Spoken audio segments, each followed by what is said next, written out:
Ako ang inyong Lolo Pael at ito ang aking kwento. Ano ba, Paulo? Sinabi ko nang pumirmi ka lang dyan sa kinauupuan mo. Abay kung saan-saan ka na nakakagala. Kabababa pa lang natin ang sasakyan ah. Nay naman, ayaw pa akong pagbigyan eh. Inaaliw ko lang naman ang sarili ko dahil nakakaini po yung naging biyahe natin. Ang layo-layo. Mamaya ka na maglibot pagdating ng Tiyo Tomas mo. Sandali lang naman po. Mangunguha lang ako ng konting litrato sa paligid. Ang tigas talaga ng ulo mo. Hindi ba't nag-usap na tayo sa bahay na huwag mong dadalhin dito sa Iloilo yung kakulitan mo? Hindi natin kabisadong lugar na ito, anak. Nanay naman ang killjoy. Parang di dumaan sa ganitong edad eh. Batuhin kaya kita dyan. Ako huwag mong pinipiloso pa ha. Tatamaan ka talaga sa akin. Sandali. Huwag ko kayo magalit. Nakakaya sa mga tao. Ang tanda-tanda ko na eh. Hinahambalos pa ako ng nanay ko. Abay mabuti naman at marunong ka din palang mahiya. Nanay talaga Saglit lang naman sana eh. Nasan po ba si Tiyo? Wala pa. Antayin na natin ng konti. Maupo ka na dito sa upuan para madali lang niya tayo makita pagdating niya. Bakit naman kasi ang layo-layo ng napiling lugar ni Tiyo Tomas para manirahan eh? Kung sa Maynila na lang sana siya tumira di maski araw-araw tayo nakikita. Ano bang meron sa lugar na ito para ipagpalit niya ang Maynila na kinalakyan niya? Alam mo, di ko masasagot yung tanong mo. Itanong mo na lang mamaya sa kanya, mabuti pa. Ayan na pala siya. Napatingin ang ginang sa itinurong direksyon ng anak.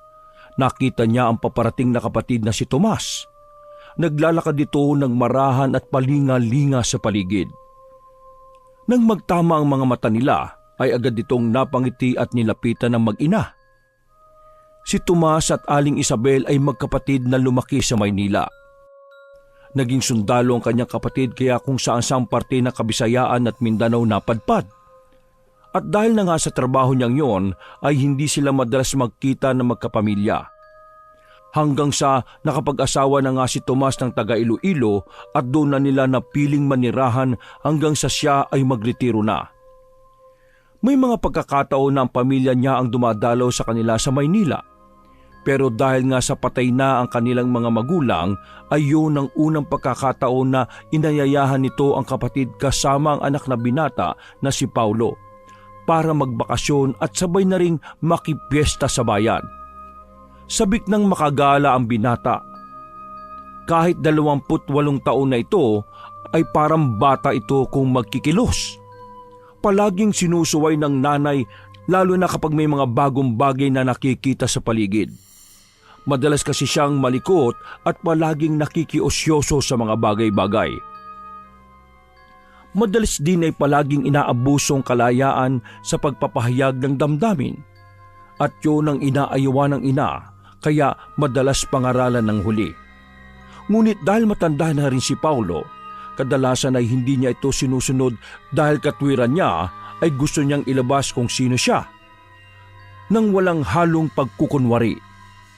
Magustuhan siya o hindi ay wala siyang pakialam. Sa ganoong gawin ng binata ay palaging sinasabi sa kanya na darating ang araw ay may isip din niya ang kahalagahan ng pangaral ng isang ina. Kanina pa ba kayo naghihintay dyan? Pasensya na kayo ha. At eto, medyo nahuli ako ng sundo sa inyo. Yung kasing ate mo nagpahatid pa sa akin sa palengke. Ay nako, walang problema kuya. Halos kadarating lang din naman namin Kumusta na naging biyahe niyo? Napakalayo po pala nitong lugar niyo, Tiyo. Nakakapagod po ang biyahe. Sa susunod po kayo na lang ang magbakasyon sa amin doon sa Maynila. Ay, Paulo, manahimik ka nga. Hindi ka naman kinakausap Hayaan mo na, ayos lang. Ito na ba si Paulo mo? Matanda na nga. Bakit di pa ba ito nag-aasawa? Aray ko naman. Kumusta po palang pinakagwapo kong Tiyo, ha? Ayan, ganyan dapat ang tamang pagbate. Hindi ka yata natuturuan ng nanay mo ng magandang asal O talagang matigas na yung buto mo kaya di ka na natuturuan? Ganyan na yata ngayon talaga ang mga kabataan. Matitigas talaga ang ulo. Tapos parang turing sa lahat ng tao barkada maski matatanda sa kanila. Depende rin. Kasi dito sa probinsya hindi pwede yung ganong asal. Nay, Tiyo, hindi po ba kasiyahan yung pinunta namin dito sa Iloilo? Ba't naman po sermon kaagad ang ipinapasalubong nyo sa akin? Ikaw naman binibiro ka lang Tingnan mo tong anak mo, Isabel. Abay manang-mana sa akin pagdating sa kagwapuhan. Totoo naman po yan.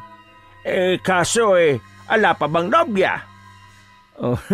Wala pa po Ayos lang yan. May nakatakda para sa'yo, kaya huwag kang magmadali.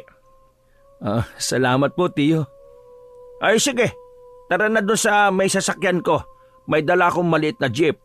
Medyo malayo-layo pa yung baryo namin dito sa terminal Hala, malayo pa? Oo, nakakakalahati pa lang tayo ng biyahe. Ay naku, ganun po ba? Binibiro ka lang ng tiyo mo, Paulo. O siya, sige, tara na. Binuhat na ng mag-ina ang ilan nilang gamit. Tinulungan naman sila ni Tomas na buhatin ang ilan sa iba nilang mga bitbit. Pagkatapos ay nagpatiunan na itong maglakad papunta sa kanyang jeep. Habang nasa biyahe, hindi sila natatapos sa kumustahan lalo na ang magkapatid. Samantala si Paulo naman ay hindi mapakali sa kanyang kinauupuan. Panay ang pindot nito sa hawak na kamera habang manghang-mangha sa mga magagandang tanawin na nakikita. Halos abutin na rin kasi sila ng paglubog ng araw kaya kitang-kita niya ang kulay kahel na kalangitan na talagang nakakamangha ang humahawang kulay nito sa kalangitan at sa buong paligid. Nakatutok sa bintana ang binata habang umaandar ang sasakyan. Siya'y namamangha sa kagandahan ng mga tanawin na dinaraanan. Ang kasimplihan ng lugar kung saan may nakikita pa siyang mga luntiang kabundukan, mga burol at malinis na mga ilog. Hindi rin mapigilang mapangiti ng lalaki dahil sa masasayang mukha ng mga tao na naglalakad sa kalsada at sa malalikas na kagandahan ng kapaligiran. Sa tuwing magpapalit ng tanawin, napupuno ng kasiyahan ng puso ng lalaki dahil sa mga bagong nakikita. Tiyo, malayo pa po ba? Andito na tayo, Paulo. Bakit? Talaga ho? Makikita ang ningning sa mata ng lalaki dahil sa sinabing yon ng amain. Dahil na rin siguro sa pagkahapo sa halos isang araw na biyahe, ay nais na rin niyang makapagpahinga na maayos. Nauuhaw po ako. Ganun ba? Sige. At kapag may tindahan tayong madadaanan, bibili tayo ng mainom mo. Naku, salamat ho. Maya-maya pa'y huminto ang sasakyan sa tapat ng isang tindahan. Bababa rin sana si Paulo dahil gusto rin itong mamili ng makakain, subalit pinigilan siya ng kanyang amain. Huwag ka nang bumaba, delikado. Ako na lamang ang bibili na kailangan mo. Natawa ng palihim si Paulo nang marinig ang sinabing yun ng kanyang tiyo. Sa isip ay tinatanong niya ang sarili kung papaanong naging delikado ang pagbili sa isang tindahang sari-sari. Pumikit na lamang siya dahil sa nararamdamang pagkaliyo. Ngunit bigla siyang napamulagat nang biglang pakiramdam niya ay may nakatitig sa kanya. Isang malakas na buga ng hangin ang nararamdaman niyang pumasok sa nakabukas na bintana ng sasakyan.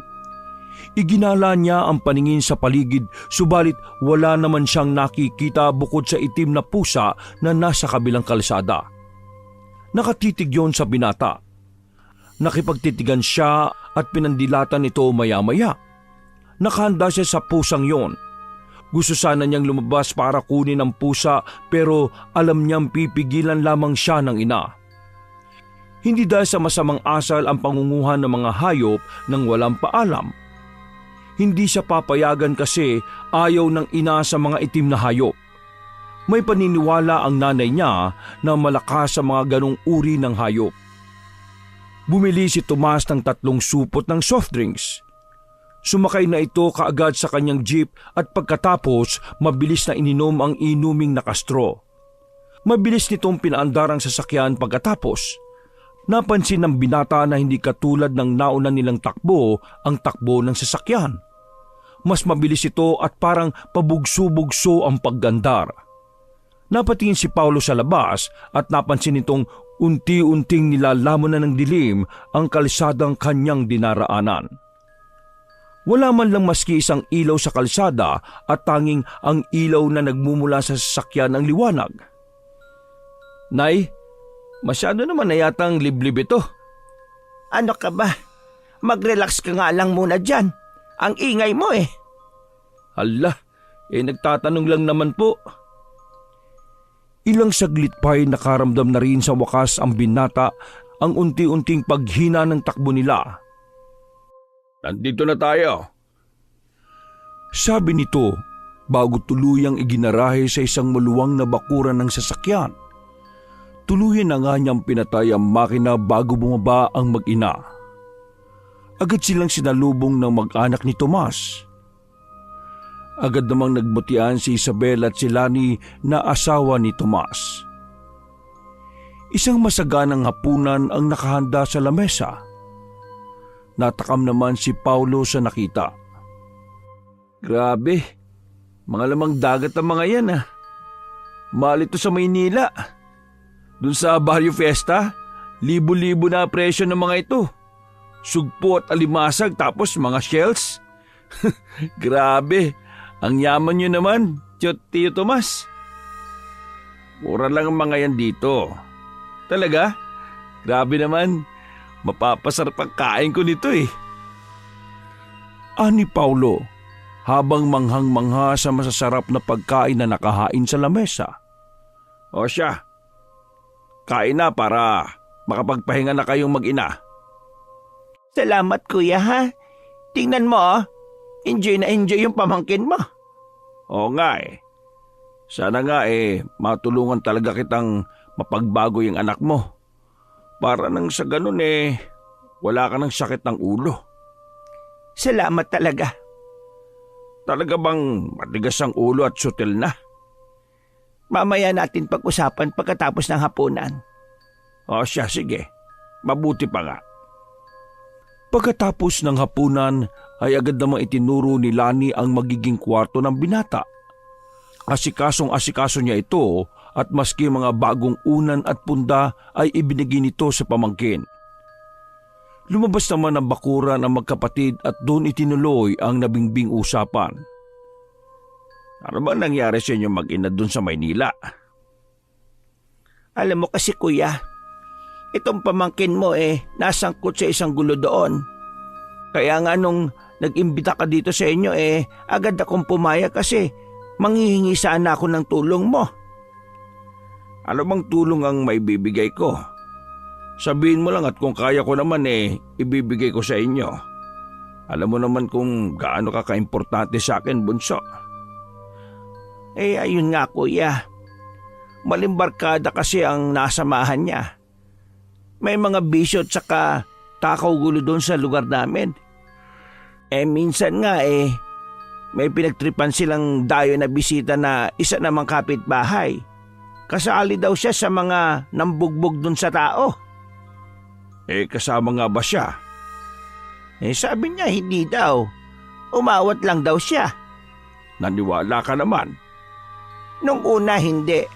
Pero napatunayan naman na totoo yung sinasabi niya nung panoorin yung CCTV sa lugar. Umaawat nga lang siya. Yun naman pala Anong pinag-aalala mo? Ayaw pa rin tigilan ng pakikipagbarkada sa mga yon. Ayaw ko nang nakikipagkaibigan siya sa mga basagulero at lasinggerong mga kabataan na yon. Gusto mo bang magsabihan ko? Kung sa'yo makikinig, bakit hindi?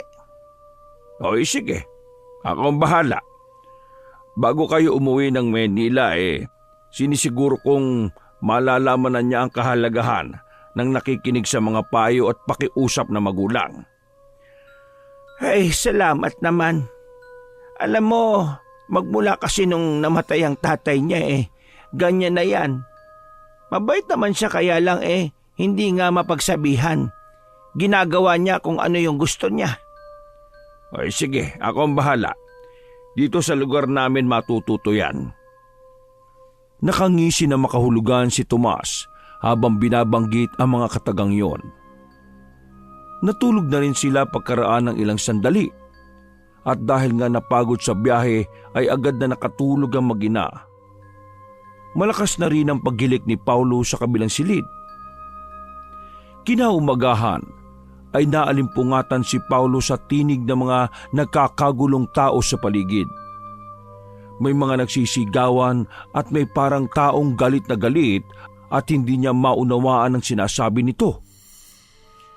Lumabas siya ng silid at nakita niyang nakadungaw sa may bintana ang kanyang mga pinsan.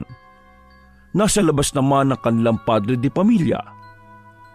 Walang lalabas ng bahay ha. Diyan lang kayo. Ano po bang nangyayari, tiyo?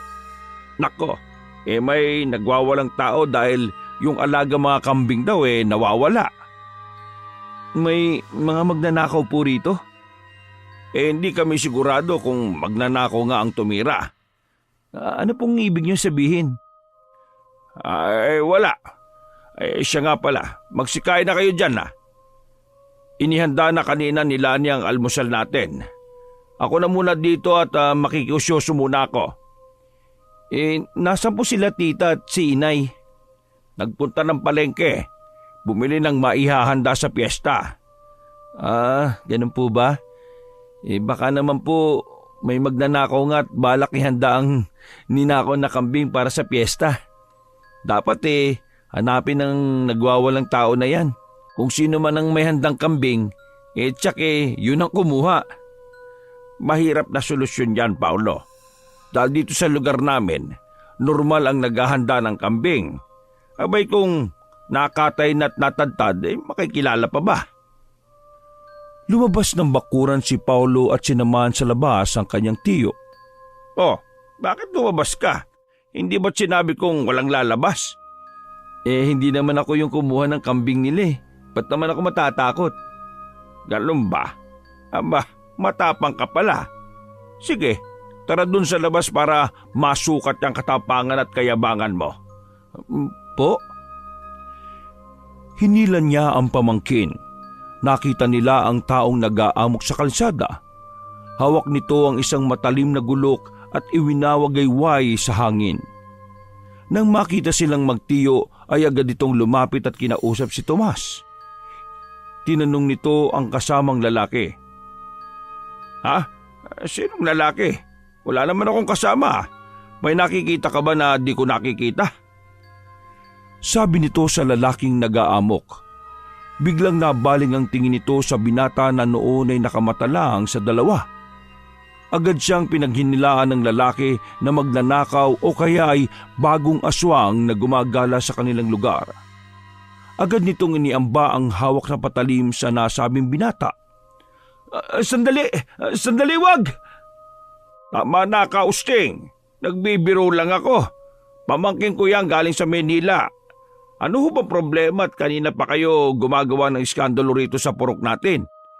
Ang aga-aga nakakagulo po kayo. Nakapamewang nasabi ng kanyang tiyo Tomas. Tahimik lang si Paulo. Agad niyang napansin na nakalabas sa tagiliran ng tsuhi ng baril nito. Agad namang humingi ng paumanhin ng lalaki at nagpaliwanag na muli na naman daw nawalan nito ng mga alaga. Bugso lamang daw ng damdamin ng kanyang mga ikinikilos dahil hindi na raw niya alam ang gagawin sa mga namimerwisyo sa kanyang hanap buhay. Naiintindihan naman kita, Kausting. Kaya lang intindihin mo naman kaming mga kapitbahay mo. Kasi maski mag-iskandalo ka ng mag-iskandalo, ikutin mo man itong bombaryo sa pagkawala ng alaga mo, ay hindi mo naman mahahanap ang mga kumuha ng kambing mo. Kilala mo na ang lahat ng tao dito. Hindi nila gagawin pag nakawang ka. Hindi nakapagsalita ang lalaking kausap. Ibinaba nito ang hawak na sandata at nagpaalam maya-maya sa iginagalang na dating sundalo. Nagsilabasan sa kani-kanilang mga tahanan ng mga magkakapitbahay. Talaga raw maaasahan nila sa ganoong pagkakataon si Tomas. Walang matibay na siga ang kayang bumangga sa nag-iisang sundalo sa kanilang lugar. Ang galing niyo naman po, Tito Tomas. Tiklop sa inyo yung siga eh. Hindi naman siya tumiklop dahil siga din ako. Yun ang tinatawag na respeto, pamangkin. Respeto? Oo, respeto na nangangahulugan ng paggalang, pagpapahalaga o pagbibigay ng tamang karangalan sa isang tao o bagay.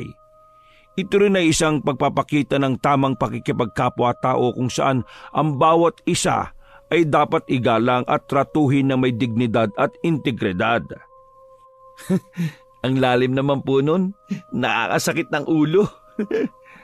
Ano naman ang nakakasakit ng ulo sa sinabi ko? Alam mo kung marunong ka makipagkapwa-tao at nakikinig ka lagi sa nanay mo, madali mong mauunawaan ang sinasabi ko. Napayuko na lang si Paulo nang marinig ang mga tinurang yon ng kanyang tiyo Tomas. Ay tara na doon sa loob at kumain na tayo ng agahan. Huwag na nating hintayin ang tiya mo at ang nanay mo kasi tsak kong tatanghaliin na mga yon. Sige po, tara na po. Medyo ginutom nga ako dun sa eksena ng lalaki. Akala ko tatagay na talaga niya ako eh. Aba, at meron ka naman palang kinatatakutan, pamangkin. Iba kasi ang kwento sa akin ng nanay mo eh. Si nanay talaga. Maski ba naman dito sa Iloilo dinala niya yung pagiging tsismosa niya. Oo, huwag mong pagsalitaan ng ganyan ng nanay mo Ay, pasensya na po. Pumasok na ang dalawa para kumain ng agahan. Tahimik lamang sa pagkain ng binata na tila nakaramdam ng hiya sa pangangaral ng kanyang tiyuhin. Pagkatapos ng agahan ay mas pinilin tong manatili na lamang muna sa kanyang silid para muling magpahinga. Hanggang sa hindi na niya namalayan na muli siyang nakatulog. Pagsapit ng 2:00 ng tanghali, nang siya ay magising, paglabas niya ay abala na ang mga tao sa bahay sa pag-aayos sa mga pinamiling ihahanda sa pista. Hindi na malaya ng mga ito ang paglabas ni Paulo sa bahay. Nakaramdam na kasi siya ng pagkainip kaya naisipan na magliwaliw at mamasyal sa baryong yon.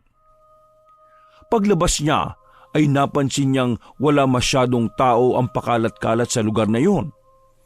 Mas marami pa ang mga puno at damo sa tabi ng kalsadang nilalakaran. Hanggang sa natigilan siya nang may mapansing itim na pusa na naroon sa tabi ng isang puno. Kamukhang kamukha yun ng pusang nakita niya nang humito sila sa tindahan kagabi. Isang itim na pusa na walang ginawa kundi ang titigan siya. Dahan-dahan niya yung nilapitan. Hindi naman siya mahilig sa hayop pero hindi rin niya maintindihan kung bakit sa tuwing nakikita niya ang pusang yon ay natutuwa siya at parang gustong-gusto niyang iuwi. Hinaplos-saplos niya ang katawan ng pusa at nakita niyang tila nagugustuhan nito ang kanyang ginagawa. Tuwang-tuwa si Paulo dahil gustong magpalambing sa kanya ang magandang pusa na yon. Chu! Alis dyan! Nagulat ang binata na walang ano-ano'y may malaking boses na nagsalita mula sa tapat niya. Palapit pala ang tiyo Tomas sa kanya. Mababakas ang galit sa mukha nito. Dahil sa paglapit na yun ng lalaki ay mabilis na tumakbo ang pusang itim. Patakbo itong pumasok sa kakahuyan. Bakit niyo po ginawa yun? Natakot po tuloy yung pusa. Ikaw ba nagpaalam sa nanay mo? Hindi po. Naisip ko lang pong lumabas kasi kung ganon, umuwi ka na. At sa susunod huwag kang basta-basta nagtitiwala at lumalapit sa kahit na sino, kahit pa sa hayop, lalo na itim na pusa yon.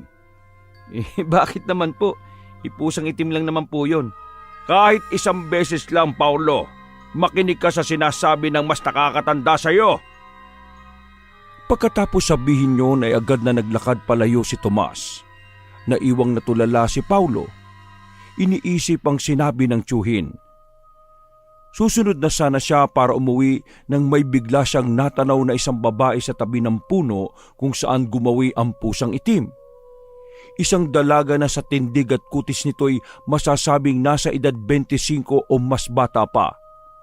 Nakasuot ito ng itim na bestida. At tulad ng sa pusa ay tumititig din ito kay Paulo. Saglit na tumigil ang paggalaw ng mundo ni Paulo nang masilayan ang pagkaganda-gandang mukha ng babae. Ang mapula at manipis na labi, ang makinis at maputing kutis at panalong-panalo ang kurba ng maliit na bewang nito. Dahil sa maamong mukha at maputing balat ay tila naakit ang binatang lapitan ng dalaga. Agad itong yumuko nang makitang palapit si Paulo sa kanya. "Hay, may napansin ka bang pusang itim dito? Dito kasi siya tumakbo kanina eh." Hindi sumagot ang babae. Nakatingin lang ito kay Paulo at saka lilingon-lingon sa paligid. Di mapakali ang mga mata nito. Inulit ng binata ang tanong pero wala pa rin siyang nakuhang sagot. Tinapik niya ang babae. "Uy!" Kitang-kita sa mukha ng babaeng yun ang pagkagulat sa kanyang ginawa. Kumunot ang noo nito at napakagat ng kanyang labi. "Kako, may nakita ka bang pusang itim na gumawi rito?" Muling naging malikot ang mga mata nito. Hindi na nakatitig ng harapan sa binatang si Paulo. "Bingi ka ba, miss, o pipi? Ba't ayaw mo akong kausapin?" Hindi ka taga rito, ano? Hindi nga. Ay, teka, hindi ka naman pala pipi at bingi. Umuwi ka na. Hindi mo ba alam na delikado ang mga dayo sa lugar na ito? Lalo na't magpipista? Bakit? Anong meron? Itanong mo na lang sa tiyo mo kung bakit. Umuwi ka na. Mamaya na. Nakakainip sa bahay eh. Hindi ka ba marunong makinig sa sinasabi ko? Umuwi ka na. Delikado ang mag-isa sa kalsadang ito. Sandali lang. Makikipagkilala muna ako. Ano bang pangalan mo? Lolita. Wow! Ganda ng pangalan mo ah. Kakaiba. Ano naman kakaiba sa pangalan ko? Maganda sa pandinig. Lolita. Parang ang sweet big kasi eh. Ilang taong ka na? Saan ka ba nakatira? Ang dami mo namang tanong. Ang sungit mo naman. 29 na ako. Diyan sa loob ng kakahuyan nakatayo yung kubo namin. Talaga? 29 ka na? Akala ko naman nasa 20 ka lang o 25. Grabe ang bata mo tingnan eh. Tigilan mo yung pambobola mo. Umuwi ka na sa inyo. Sa susunod huwag kang lalabas ng walang kasama. Tahimik ang lugar na ito pero katahimikan din ang nagpapadelikado rito. Ang lalim naman. Paano naging delikado ang katahimikan? Basta. Di kung ganun sa susunod samahan mo na lang ulit ako sa pamamasyal.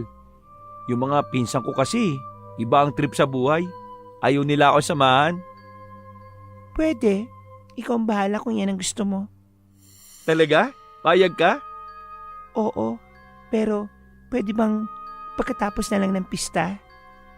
Bukas na yun, di ba? Oo. O sige, payag ako. Magkita tayo ulit ha. Gusto kitang maging kaibigan, Lolita. Sana payagan mo ako. Oo na, ang kulit. Sige na, umuwi ka na. Pumasok na rin siya sa kakahuyan matapos itong magpaalam kay Paulo. Mabilis na naglakad ang binata sa pag-uwi. Galak na galak ang puso nito sa pagkakakilala nila ng dalagang yon. Magdamag niyang inisip ang babae kung gaano to kaganda, kung gaano kakinis ang balat nito at ang mabangong samyo ng katawan nito na lalong umakit sa kanyang pagkalalaki. Yung anak mo, nakita kong nasa labas ng bahay kanina. Abay, nakakalayo na ha. May mga dinadampot na hayop dun sa kalsada eh. Itim na pusa yun, Isabel. Ay nako, masaway talaga yung bata na yan. Parang walang pinagkakatandaan. Naririnig niyang pinag-uusapan siya ng kanyang nanay at tiyo. Ipinagsawalang bahala na lang niya yun. Tinakpan niya ng kanyang una ng kanyang tenga at pinilit na matulog. Kinabukasan ay isang masaganang handaan nga ang naganap. Masasarap ang mga pagkain nakadisplay sa lamesa. Pero may ibang hinahanap si Paulo. Ibang pista ang inaasahan niya. Hindi lang basta kainan tulad ng nakikita niyang nagaganap sa bahay ng tiyuhin. Ang inaasahan niya ay yung mga napapanood sa labas na may mga palaro ang mga kabataan. Mayroong mga banda at street dance. Nagabang din siya ng mga moro-moro o dulaan pero tahimik ang pagsiselebra nila ng kapistahan. Nadismaya si Paulo, lalo na nang unti-unting nagsiuwian na ang mga bisita na karamihan ay mga kamag-anak lang din ng kanyang tita Lani. Parang ordinaryong araw lang yon sa paningin at pakiramdam ng binata. Anong klaseng pista to? Walang kalatoy-latoy. Dapat pala talaga nagpaiwan na ako sa Maynila . Sobrang naiinip na ako dito. Laman lang mabarkada at maayang magbasketball. Muli ay lumabas na naman siya ng walang paalam. Naglakad-lakad siya sa kalsada. Yun din ang daang tinahak niya kahapon. At alam niyang ang katatagpuin niya sa lugar na yon ay ang tanging makapagbibigay sa kanya ng kasabikan at kasiyahan na siyang mag-aalis ng kanyang pagkainip at pagkadismaya. Malayo pa siya'y tanaw na niya ang dalaga sa tabi ng puno kung saan sila nagkita kahapon. Napakaganda nito sa suot niyang itim na bestida. Medyo napaikli nga lang ng tabas dahil lumitawang mabibilog nitong mga binti at angat na angat ang matambok nitong panlikod. Pero mas natuon ang makasalanang mata ni Paulo sa bandang harapan ng babae. Kapansin-pansin kasi ang mapulang labi nito at sa ikli ng damit nito ay parang naakit ang binata. Subalit bago pa man makalapit ay lumapit sa kanya si Kausting na noon ay kanyang makakasalubong. Binalaan nito ang binata na umuwi na at huwag nang subukang lumapit sa dalaga. Binanggit pa nito ang pangalan ni Lolita. Kunot ang noon ni Paulo sa sinabing yun na matanda. Hindi ba't ikaw yung pamangkin ni Major Tomas? Oo nga po. Ako nga ho. Ikaw ba hindi pinagsasabihin ng tiyuhin mo na bawal gumala ng mag-isa dito? Bakit ho kayo? Mag-isan din naman gumagala . Ba't pilosopo ka pa ang bata ka? Hindi na po ako bata. 28 na po ako, pero baby face. Hindi ka lang pala pilosopo. Hambog ka rin. Malayong malayo sa ugali ng tiyuhin mo na nire-respeto dito sa lugar na ito.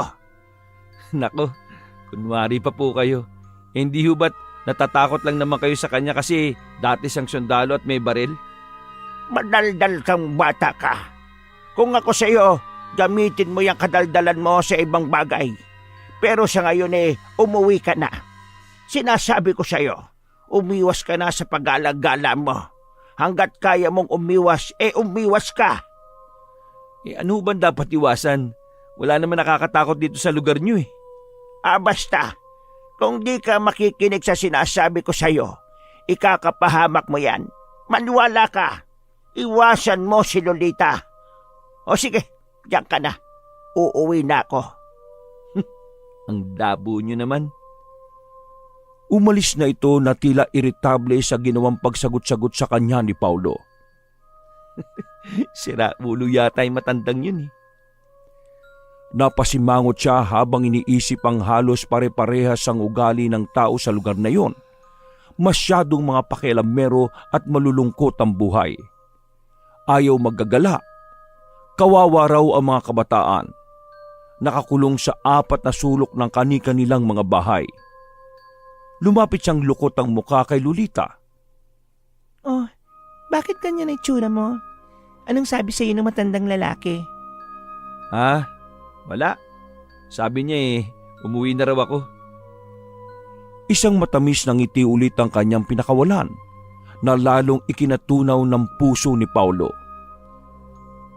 Huwag mo nalang pansinin yon. Baka alam mo na. Baka nga baliw . Hindi lang baliw, bayolente pa at saka Saka ano?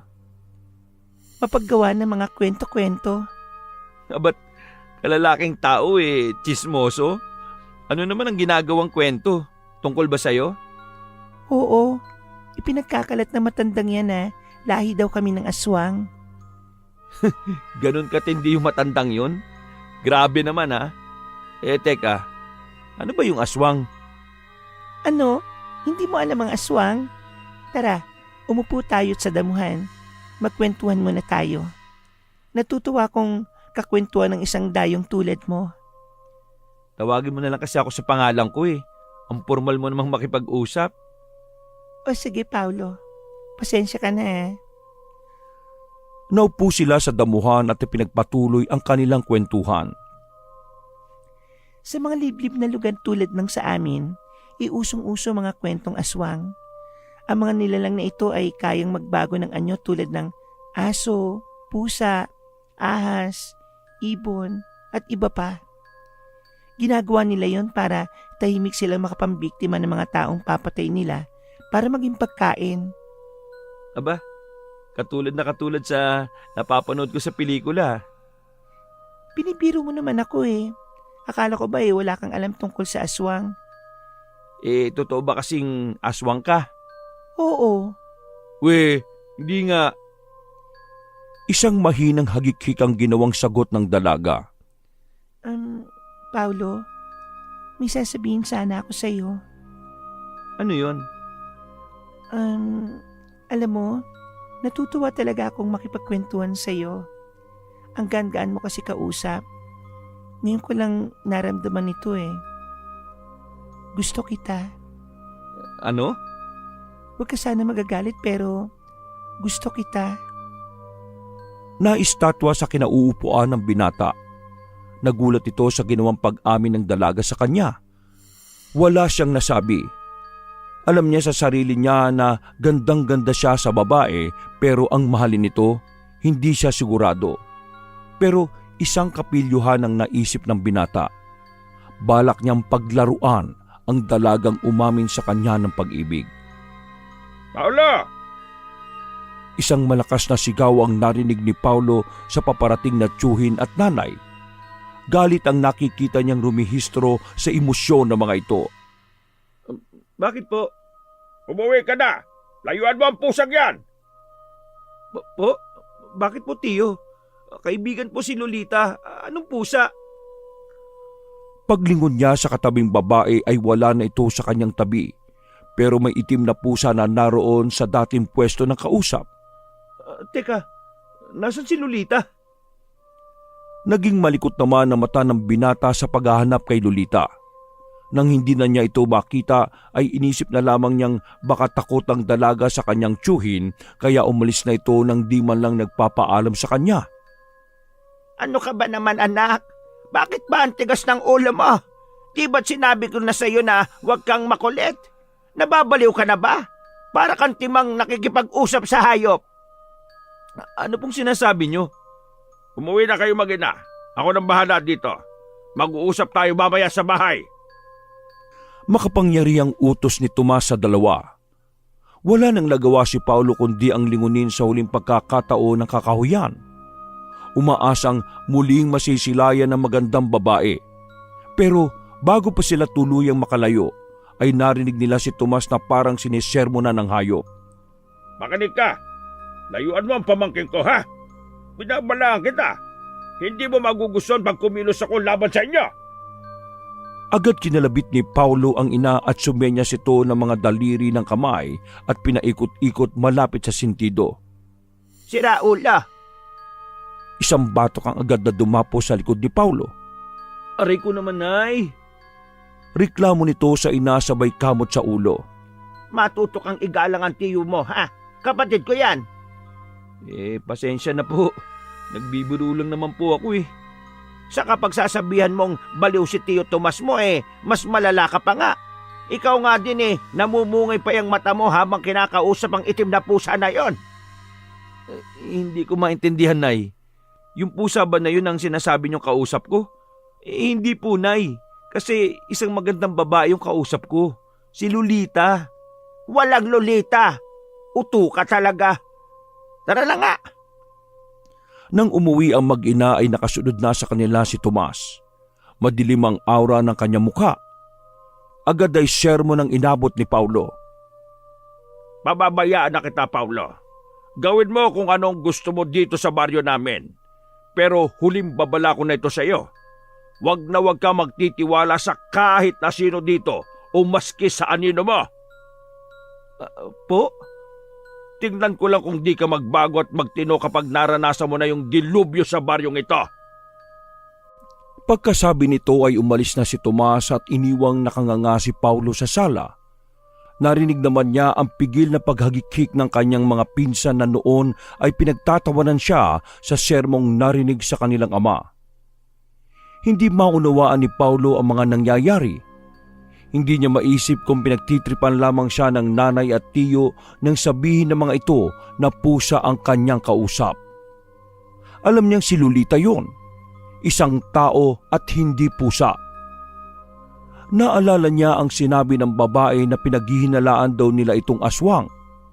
Naisip niyang baka naniniwala ang kanyang tiyuhin sa tsismis na yon kaya ayaw nitong nakikipag-usap siya kay Lolita. Sa sarili ay nasabi naman niyang mabait ang dalaga. Masarap at maayos din itong kausap. Kaya hindi niya maintindihan kung bakit madali lang para sa mga taong naninirahan sa lugar na yon na maniwala sa isang matandang hukluban at gawing aswang ang isang napakagandang dilag. Siguro maraming inggit kay Lolita dito. Sa ganda niyang yun, tsak nakaiinggitan talaga siya ng marami. Ay nako, tao nga naman.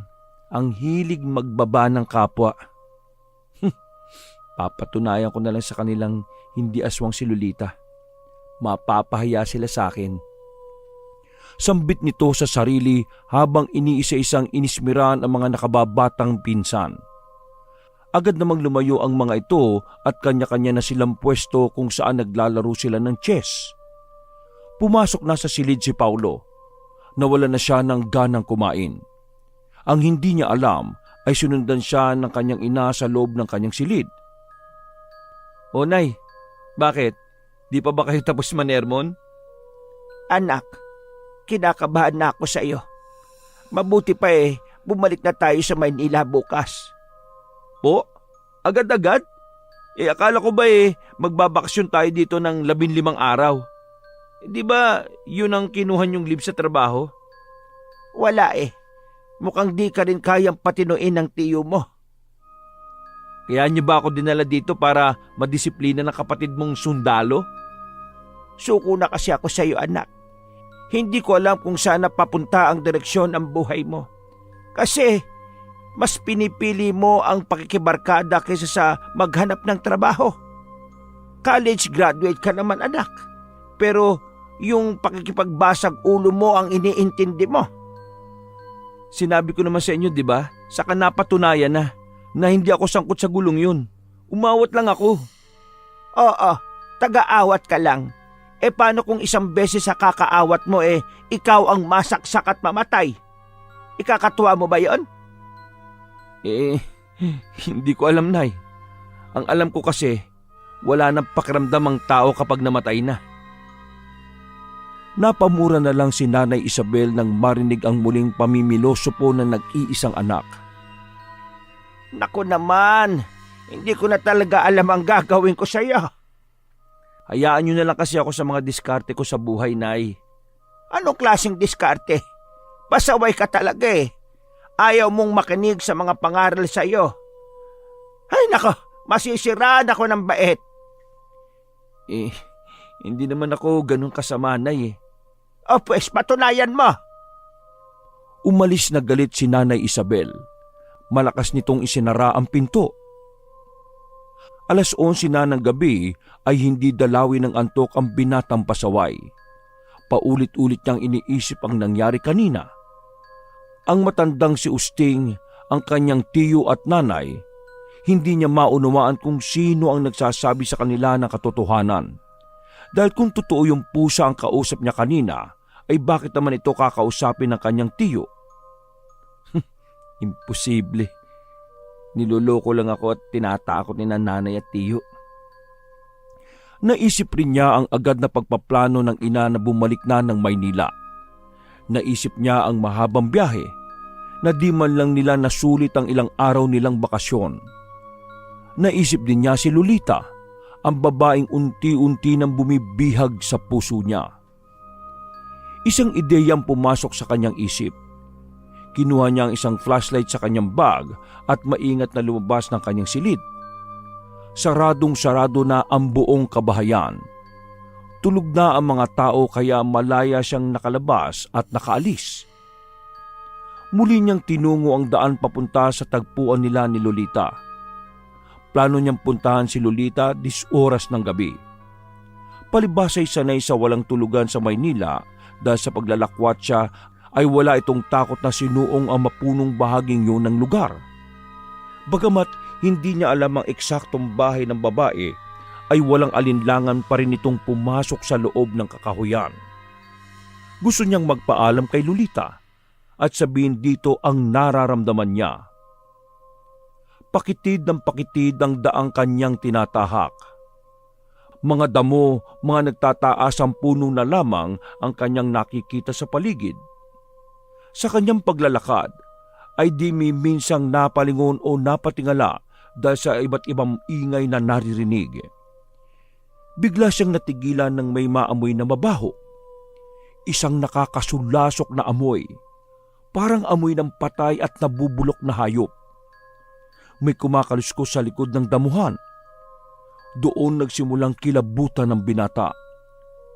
Unti-unti na niyang pinagsisisihan ang pagtatapang-tapangan para lang makita ang dalagang hindi naman niya lubos na kilala. Nakahinga siya ng maluwag nang makitang baboy lang pala ito na nangungutkot ng lupa. Tumalikod na ulit ang binata kaya hindi niya napansin ang matalim na pagtitig sa kanya ng hayop na yon. Ni hindi niya nakita na pulang-pula pala ang mga mata nito at dahan-dahan ang lumalapit sa kanya. Akmang susunggaban na siya ng baboy na yon nang biglang bumuhos ang napakalakas na ulan na may kasamang kulog at kidlat. Lalo tuloy dumilim ang paligid. Ang hangin ay napakalakas. Para siyang madadala. Meron pa itong ugong na akala mo'y nananaghoy. Nakakatindig ng balahibo. Gumuguhit ang matalim na kidlat. Binilisan niya ang pagtakbo. Nagbabaka sakaling may mahahanap na masisilungan. Kung aabutin ka talaga ng malas, oh. Naku naman. Bulalas niya habang tumatakbo. Sa patuloy na pag-abante ay unti-unti na niyang narirealisa na naliligaw na siya. Hindi na niya alam ang daan pabalik. Hanggang sa makakita siya ng isang bahay na bato sa gitna ng kakahuyan. Lumapit siya dito at kumatok subalit walang tao. Tao po! Tao po! Pwede po bang makisilong maski saglit lang? Ngunit walang tumutugon sa kanya. Sinubukan niyang itulak ang pinto. Narinig niya ang malakas na paglangit-ngit noon. Sumilip siya sa loob. Sa kaliwa, sa kanan, pero wala talagang tao. Dahan-dahan siyang pumasok. Halos manuot na sa ilong ang amoy ng nabubulok na mga kagamitan sa loob. Tuloy-tuloy siya sa loob. Sa sala. Ang sahig ay bitak-bitak na at ang mga batong pader ay kulay itim. May nakita siyang lamesang itim na gawa sa salamin. May display na florera na may lantang bulaklak. Anong lugar kaya to? Nakakatakot naman. Aniya habang iniikot ang buong kabahayan. Samantala, nang tumila na ang ulan ay nagpasya na siyang umuwi.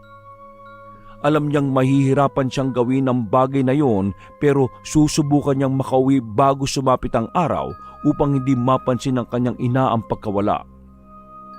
Malapit na siya sa pinto na makarinig siya ng sitsit. Napalingon siya sa isang sulok kung saan narinig niya ang tunog na yon. Nakita niya ang isang babae na nakaitim. Sobrang ikli din ang suot nito na bestida at litaw na litaw ang mabibilog nitong mga hita. Namumungay ang mga mata nito. Tila nang aakit ang magaslaw nitong kilos. Binabasa pa nito ang labi habang titig na titig sa binatang dayo. Parang nahipnotismo naman ng lalaki sa ganda ng tanawing nakikita sa kalagitnaan ng gabi. Dahan-dahan siyang lumapit sa babae.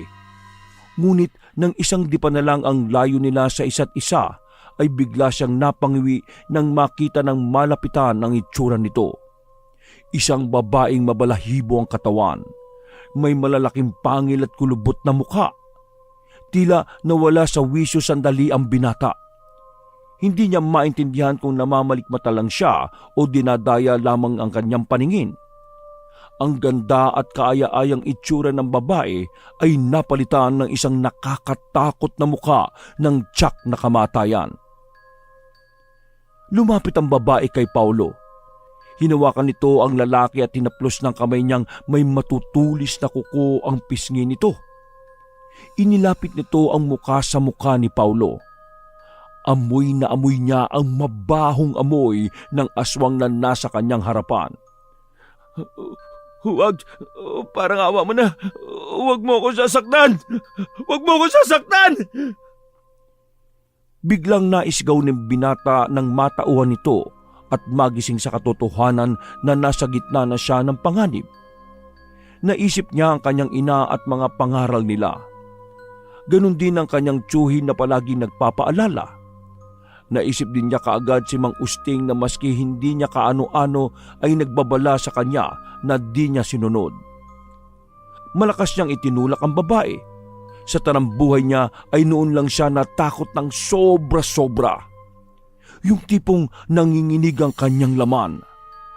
Ramdam na ramdam niya ang malamig niyang pawis na tuloy-tuloy na sa pagtagaktak kahit malamig ang gabi dulot ng malakas na pagbuhos ng ulan. Tulong! Tulungan niya ako! Sigaw niya habang nangingilid ang kanyang mga luha. Paulit-ulit itong nagsisisigaw para makatawag ng tulong at nagbabaka sakaling may makarinig sa kanya para siya ay tulungan. Subalit walang dumating na tulong. Halos namamaos na siya sa kakasigaw. Isang malakas na atungal ng aswang ang halos bumingi sa kanyang pandinig. Isang dangkal na lang halos ang layo ng mukha nito sa kanyang mukha. Alam niyang sa pagkakataong yon ay segundo na lang ay magiging pagkain na siya ng aswang na yon. Hinihintay niya ang kamatayan. Ipinikit niya ang kanyang mga mata. Tanggap na niya na huli na ang lahat para sa pagsisisi. Ngunit bigla siyang nakarinig ng pagngiyaw ng isang pusa. Naramdaman niya ang marahang paglalambing nito sa kanyang paanan. Sa pagmulat ng kanyang mga mata, ay nakita niyang muli ang pamilyar na pusang yon, ang pusang itim. Hinanap ng kanyang mga mata ang presensya ng aswang, subalit ang tangi na lamang niyang nakikita ay isang baboy na itim na papatakas na. Sino ka? Ano ka? Tanong nito sa nilalang na nasa kanyang tabi. Nanginginig man ay bahagya siyang lumayo sa pusa. Sa isip ay nasabi nito sa sarili na kung kinatatakutan nito ng aswang kanina ay tiyak na mas malakas yung nilalang at mas nakakatakot. Pero nanatiling nakatingin lang sa kanya ang pusang yon. Doon niya napansin na pulang-pula rin ang mga mata nito. Bilisan mo at baka maubusan tayo ng oras. Maya-maya lang ay babalik ang babaeng yon kasama ang kanyang mga kasamahan. Isang boses ang narinig ni Paulo. Nakita niyang isang matandang lalaki na nakatayo sa isang sulok ng bahay na yon. Kinakausap niya ay ang pusang itim. Nang walang ano-ano ay nagbago ang anyo ng pusang yon. Nanlaki ang mga mata ni Paulo sa nakita. Totoo nga! Totoo nga aswang ka! Bulalas nito. Lolita, paanong... Sumama ka na muna sa amin at doon ko na ipapaliwanag. Kailangan natin makalis dito kaagad. Saan tayo pupunta? Manahimik ka. Problemang dala mo dito. Sino ba ang may sabing maski gabi ay gumala ka? At dito pa talaga sa gubat mo piniling magliwaliw? Gusto ko lang namang makita ka eh. Tama na yan, Lolita. Malaking gulo kung aabutan nila tayo rito. Agad siyang hinilan ni Lolita pagkarinig sa tinig ng kanyang lolo Arturo. Nagpatianod na lang ang binata dahil labis na rin itong naguguluhan sa mga nangyayari. Ginugulo ang kanyang isipan ng katotohanang may nakita siyang babae na naging baboy at isang pusa na naging babae. Hindi siya naniniwala sa kababalaghan dahil namulat siya sa buhay sa lungsod, pero sapat na ang mga nakita niya para masabi niyang totoo ngang nabubuhay sa mundo ang mga kakaibang nilalang tulad ng mga aswang. Saan niyo ba ako dadalhin? Kailangan ka naming itago sa bahay namin. Mahirap ng pag-alagala ka dito. Pero bakit niyo ginagawa ito? Dahil may konsensya kami at di namin maatim na mapahamak ka. Pero bakit niyo naman gagawin yun? Baka naman gusto niya din akong kainin. Mga aswang din kayo eh. Baliw naman pala tong kaibigan mo, Apo eh. Mabuti pa'y iwanan natin. Hayaan na nating lapain ng angkan ng baldo ang taong yan. Sandali ho. Nagbibiro lang naman ho ako eh. Huwag po niyo akong iwan dito. Pwede bang manahimik ka na muna? Ang tigas ng ulo mo eh. Kung di lang kita kaibigan kanina, pa kita pinabayaan. Sa patuloy na paglalakad ay nakarating sila sa isang maliit na kubo sa gitna pa rin ng kakahuyan. Yun ang bahay ng maglolo.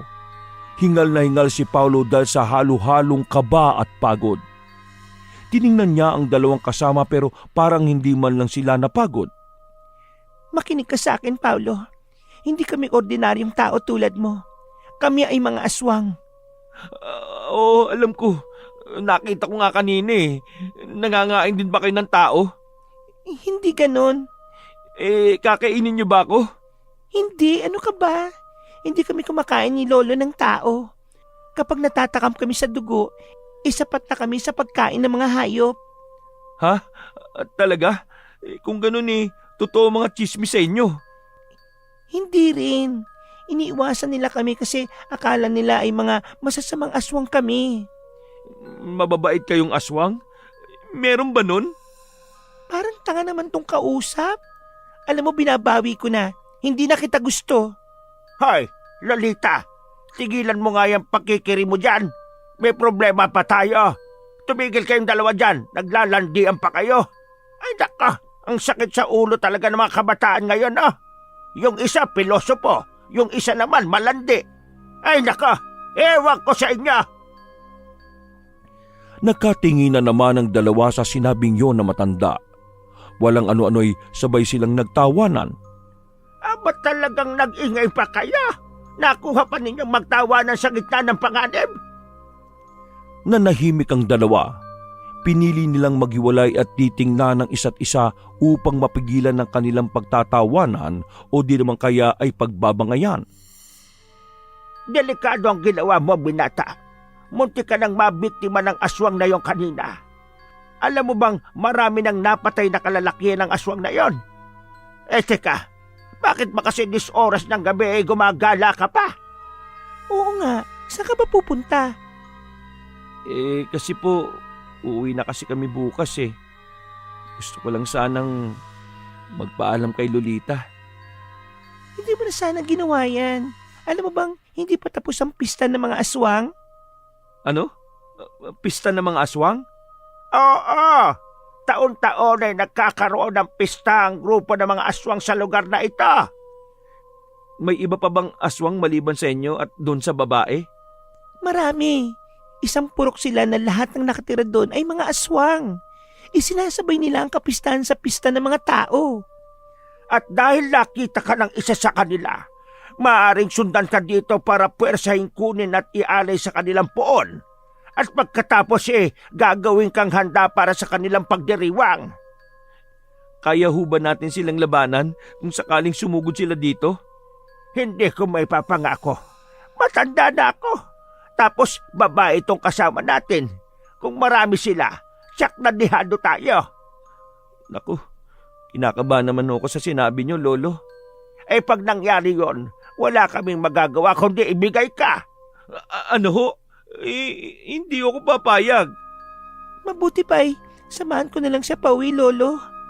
Mainam pa nga. Sana abala ang mga aswang na yun para sa kanilang pista. Bilisan nyo habang hindi pa sila dumarating.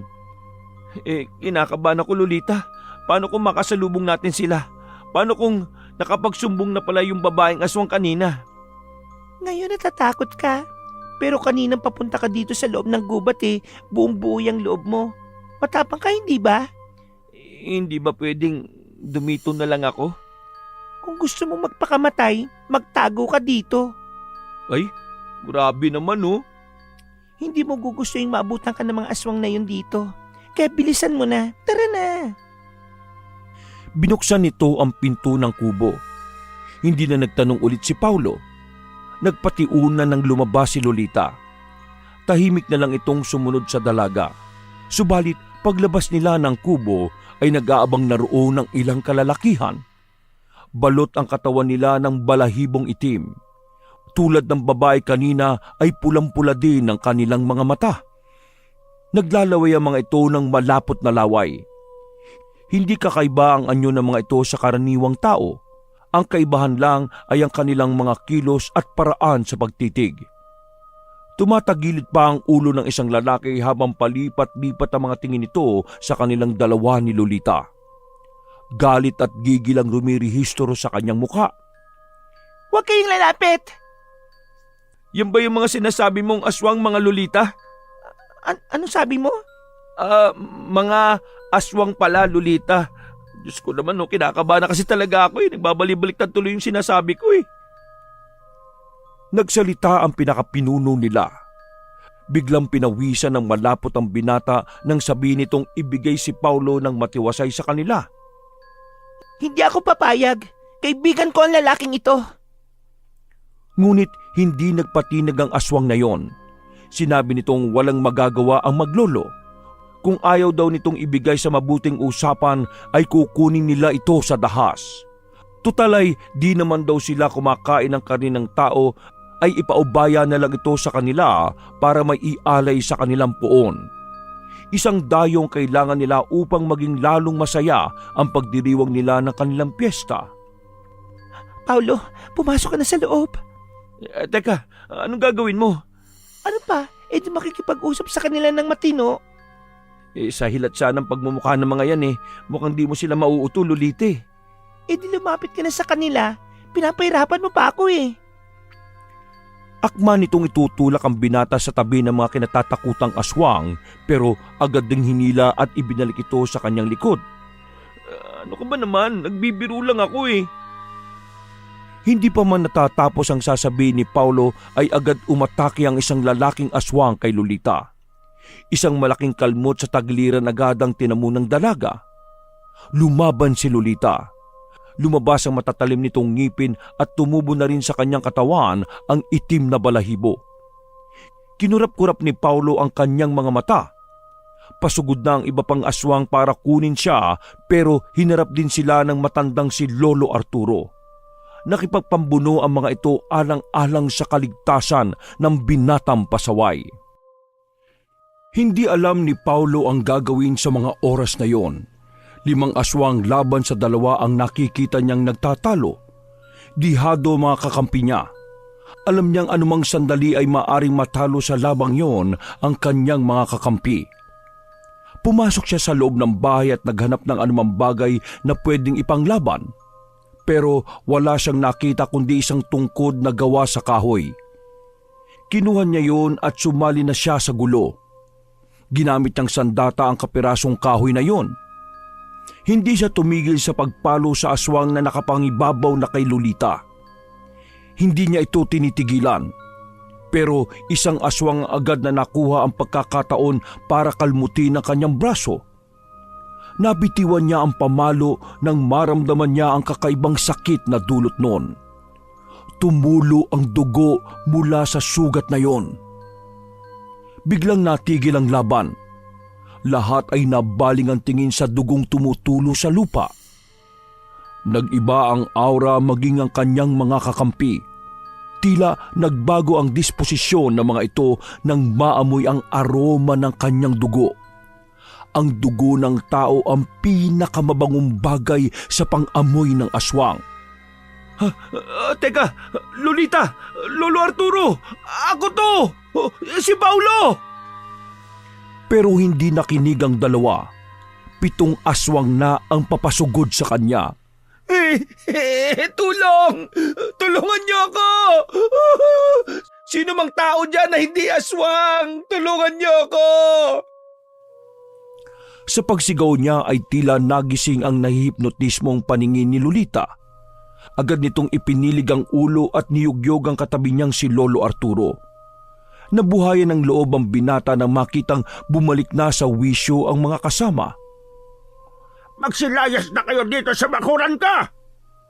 Ngunit ayaw magpapigil ng mga aswang na yon. Hindi nila pinakikinggan na matanda. Tulong! Muling sigaw ni Paulo. Desperado na siyang makatawag ng tulong dahil alam niyang anumang sandali ay maaari na silang magapi ng masasamang aswang na yon. Huwag mo na sayangin ang boses mo sa kakasigaw. Walang makakarinig sa'yo dito. Sinusubukan ko lang. Baka marinig ako ni nanay Ganun daw kapag nanganganib ang anak, ina ang unang nakakaramdam. Magsasalita pa sana si Lolita pero mula sa di kalayuan ay nakarinig sila ng malakas na sigawan. Sinisigaw ng mga ito ang pangalan ni Paulo. Agad na nagbago ng anyo ang maglolo. Bumalik sila sa pangkaraniwang anyo ng tao. Mula sa matataas na damo ay bumungad sa kanila ang mga kalalakihan na pinamumunuan ng kanyang tiyo Tomas. Madami sila, mga binata, matanda, mga tatay at iba pa. Parang gustong maiyak ni Paulo nang makita niya ang mga taong yon. Mababait naman pala ang mga tao sa lugar ng kanyang tiyo. Handa silang tumulong sa paghahanap sa kanya at pagtulong na makaligtas sa mga masasamang aswang. Naroon din si Kausting. Nauna nitong sinugod ang mga aswang na agad nilang napalibutan. May dala silang mga punyal, sibat, pana at latigong gawa sa buntot ng pagi. Matagal na namin iniintay ang pagkakataong ito. Tama! Makakaganti na rin kami sa pamimerwisyo ninyo! Sigawan ng mga taong yon dahil sa pagsang-ayon sa sinabing yon ng dalawa nilang kasama. Mulat na mulat ang kanilang mga mata sa tunay na kaanyuhan ng mga kalabang aswang. Akmang susugurin na nila ang mga aswang nang biglang nagmakaawa ang mga ito. Pero hindi nagpatinag ang mga lalaki. Nagpatuloy ang laban hanggang sa tuluyan na nilang napaslang ang 3 sa 5 aswang na yon. Nakatakas naman ang 2. Mabilis ang mga itong nagpatalon-talon sa mga puno hanggang sa tuluyan na silang ikubli ng kadiliman. Naiwan sa lugar ng labanan ang mga nagdiriwang na taong bayan. Subalit natigilan sila nang makita ang maglolo. Sandali! Hindi sila kalaban! Layuan mo ang mga yan, Paulo! Hindi po, tiyo. Iniharang nito ang katawan sa magkayakap na maglolo. Makikita ang matinding kaba sa kanilang muka. Habang palipat-lipat ang tingin sa mga tao at sa mga hawak nilang sandata. Umalis ka dyan, Paulo! Huwag matigas ang ulo mo! Hindi po! Paninindigan ko po sa pagkakataong ito ang katigasan ng ulo ko. Dahil walang kasalanan ng dalawang ito sa akin at sa inyo. Anong ibig mo sabihin? Sila ang nagligtas sa akin, tiyo. Habang wala pa kayo, ay sila ang nagpoprotekta sa akin mula sa kamay ng mababangis at masasamang aswang na yun. Kung gano'n hindi totoo ang chismis na aswang ang dalagang ito. Napatingin si Lolita kay Paulo. Ganon din naman ang lalaki. Kapansin-pansin ang sunod-sunod na paglunok ng laway ng binata. Hindi! May aswang bang nangangagat ng kapwa niya aswang? Tingnan niyo! Ipinakita sa kanila ni Paulo ang mga sugat sa braso at tagiliran ng babae. Naniwala ang mga tiga-baryo sa sinabi ni Paulo. Nawala ang agam-agam nila sa maglolo na yon. Humingi sila ng tawa dahil na rin sa maling pagkakakilala sa kanila. Wala po yun. Ang mahalaga po ay makapagsimula tayo ulit. Salamat sa pagtatanggol mo sa pamangking ko, Lolita. Wala pong anuman. At salamat din po dahil sakto po ang pagdating ninyo para tulungan kami. At ikaw, magaling na lalaki. Balak mo ba talagang patayin sa nerbiyos ang nanay mo? Alam mo bang kanina pa iyak ng iyak yon dahil sa pag-aalala sa'yo nang makitang wala ka sa kwarto mo? Ngunit imbis na sumagot ay agad niyang niyakap ang tiyo. Tiyo, patawarin niyo po ako sa pagiging pasaway ko ha. Patawad po. Pangako, simula sa araw na ito ay makikinig na ako palagi sa inyo at kay nanay. Salamat naman at natuto ka na. Walang ibang hangad ng nanay mo kundi ang mapabuti ka. Mahal na mahal ka namin, Paulo. Salamat po. Salamat po talaga. At sa inyong lahat, maraming salamat po sa pagtulong nyo. Ay nako, salamat din sa iyo, iho. Sa wakas magkakaroon na rin siguro ng katahimikan ng lugar namin. Mawawala na ang takot namin sa mga perwisyong aswang na yon. Dahil sa pagiging pasaway mo nabuhayan kami ng loob para lumaban. At dahil sa iyo ay matatahimik na rin ang buhay naming maglolo. Makakalaya na rin naman siguro kami sa panghuhusga ng mga tao. Tama ba, Usting? Oo. Pasensya ka na, Ka Arturo. Aba, tingnan mo nga naman may buti pa rin palang nagawa yung pagiging pasaway ko. Isang malakas na batok ang naramdaman ni Paulo pagkatapos siyang sabihin ng mga katagang yon. Nilingon niya ang tiyo Tomas niya na noon ay seryosong nakatingin sa kanya. Nagtawanan ng lahat ang makita ang biglang pamumutla ng binata. Ba't tinatakot mo naman, Major Mabuti pa umuwi na tayo. Sumama na kayo sa amin sa baryo para maagamot yung mga sugat ninyo.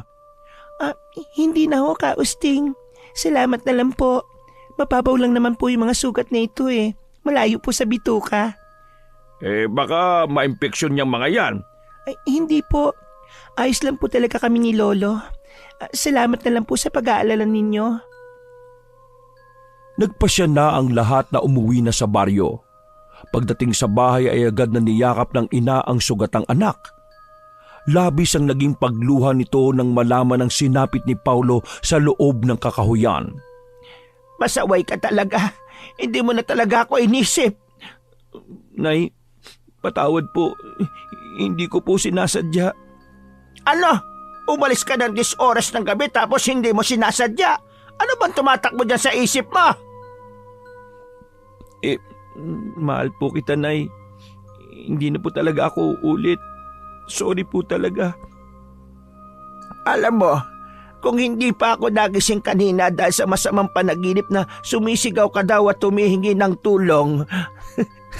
Sabi ko na nga ba, effective yung technique na yun Ako talaga yun, Nay. Ako yung sumisigaw.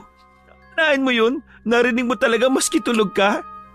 Tingnan mo, Tomas. Tingnan mo ang ugali ng batang ito, Ay nako, hayaan mo na. Huwag mo na kasing sermonan. Natuto na yan sa mga kalokohan niya. Hindi na talaga yan uulit. Magtitino na yan. Hindi ba, Paulo? Opo. Magtitino na po talaga ako. Isang maigpit na yakap ang agad na iginawad ng ina sa kanyang anak. Pagkatapos ay ginamot na nito ang kanyang mga sugat. Natapos na nga ang gabing yon na puno ng aksyon. Mabuti pa rin ang nagwagi laban sa kasamaan. Pagsikat ng araw ay nagkukumahog na si Aling Isabel para sa pag-iimpake ng kanilang mga gamit. Itutuloy na nila ang pag-uwi sa Maynila.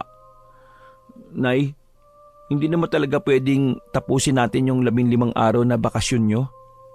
Ay bakit? Parang ayaw mo nang umalis dito? Hindi naman po sa ganun. Gusto ko pa rin siyempre yung bumalik sa Maynila kaso gusto ko rin pong sulitin yung pananatili natin dito Promise, Nay, hindi na po ako magiging pasaway. Pagbalik natin sa atin, maghahanap na po ako ng trabaho para matulungan ko kayo. Pwede na rin kayong magpahinga kung sakali. Hindi pwede, no? Tatapusin ko hanggang sa retirement ko. Sayang ang benepisyo. Sige po. Pero saka na tayo umuwi, ha? Ay nako, pasensya ka na. Hindi na muna kita mapagbibigyan. Pero sa isang taon makikipesa tayo ulit dito. Pwede ba yun, Kuya Tomas? Abay, pwede. Siya nga pala. May naghahanap sa'yo doon sa labas. Po? Sino po? Si Lolita. Sabik na lumabas si Paulo nang marinig ang sinabing yon ng kanyang tiyo. Pauwi na kayo? Oo Ayaw na magpapigil ni nanay. Masyadong ninervyos kagabi. Inaya ng dalaga si Paulo na magpunta sa kanilang tagpuan. Habang naglalakad sila ay napansin nila ang kakaibang atmosfera at sigla ng paligid. Nadaanan kasi nila ang mga kabataang masayang naglalaro ng basketball sa dating abandonadong plaza. Hindi na tayo makikita. Sabagay, mas mainam na rin na malayo ka sa lugar na ito, Paulo. Malungkot pero baka kasi balikan ka ng mga kalahi ko Hindi ka ligtas dito. Sa palagay ko hindi nagagawa ng kalokohan yung mga aswang na yun dito sa baryo. May pagkakaisan na yung mga tao dito, di ba? Sabagay. Siya nga pala. Salamat ha. Oh, para saan naman? Kasi hindi mo kami ibinuking sa kanila. Dahil sa iyo nawala na yung takot sa amin ng mga tao. Mabubuhay na kami ng tahimik at di nag-aalala. Bayad ko na lang din yun sa inyo kasi halos ibuwis nyo rin yung buhay nyo maglolo para iligtas ako. Paulo, hindi na ba tayo makikita ulit? Hindi ko alam Pero pangako ng nanay ko na babalik daw kami dito sa susunod na piyesta. Talaga? Hihintayin kita. Lolita, hindi kita makakalimutan. Ako rin. Siya nga pala, may sasabihin sana ako sa iyo Lolita, gusto rin kita.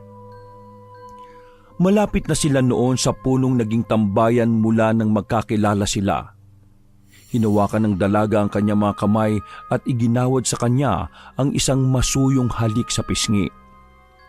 Isang malakas na busina ang narinig nilang dalawa na agad nagpahiwalay sa kanila. Yon ang jeep ng kanyang tiyo Tomas. Tinatawag na siya ng ina na sumakay. Lolita, paalam na. Paalam din. Salamat ha. Masaya ako nakilala kita. Sumakay na ng sasakyan si Paulo. Tumulo ang luha sa kanyang mga mata nang umandar na ang sasakyan. Muli siyang lumingon para masulyapan sa huling pagkakataon ang babaeng nagustuhan niya sa maikling panahon. Subalit hindi na si Lolita ang kanyang nakita. Isang pusang itim ang nakasunod ang tingin sa kanilang pag-alis. Wakas!